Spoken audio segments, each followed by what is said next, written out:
បាទតោះបងប្អូនថ្ងៃនេះខ្ញុំនឹងលើកយកវីដេអូតាមការសន្យារបស់ខ្ញុំទៅតាមកម្មវិធី Reveni បងប្អូនណាកម្មវិធីនេះគឺជាកម្មវិធីថ្មីដែលបង FMO ក៏បានចែកម្លែកហើយខ្ញុំក៏បានចេះចាំយកមកចែកម្លែកបងប្អូនជាបន្តទៅទៀតដើម្បីឲ្យបងប្អូនចេះធ្វើពីរបៀបយើងកែរូបថតរបស់យើងបាទពីរូបថតយើងថតមិនសូវច្បាស់ឬក៏រូបថតយើងបែបរាងស្រអាប់ងឹតយើងយកទៅកែបានស្អាតបងប្អូនណាហើយរូបថតដែលយើងត្រូវកែបាទកែបានរបៀបនេះបងប្អូនណាបាទរបៀបនេះខ្ញុំដាក់ឲ្យបងប្អូនមើលរូបថតដែលខ្ញុំបានកែហ្នឹងហើយអញ្ចឹងបងប្អូនមុននឹងធ្វើបងប្អូនចូលទៅដោនយកកម្មវិធី Reveni ជាមុនសិនបងប្អូនណាបាទអញ្ចឹងដើម្បីកុំឲ្យខាតពេលយើងចូលធ្វើទាំងអស់គ្នាហើយបើសិនណាជាបងប្អូនគិតថាវីដេអូរបស់ខ្ញុំមានប្រយោជន៍បងប្អូនជួយ share like បន្ត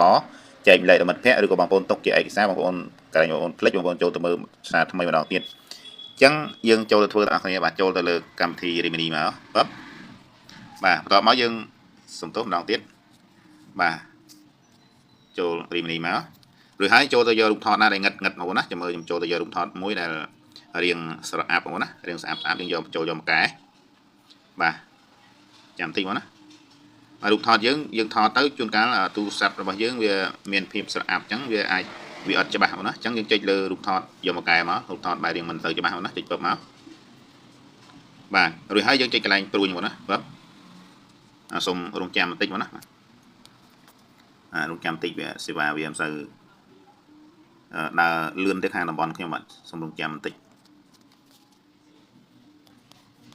បាទអូខេបងណាអញ្ចឹងរូបថតរបស់យើងនេះដើមមកណារូបថតដើមនេះបាទរូបថតដើមអញ្ចឹងដល់ពេលយើងចូលទៅក្នុងកម្មវិធីកាត់ដើម្បីកែឲ្យរៀងភ្លឺបងប្អូននេះវាមានបែបនេះមកណាទាញមកចឹងមក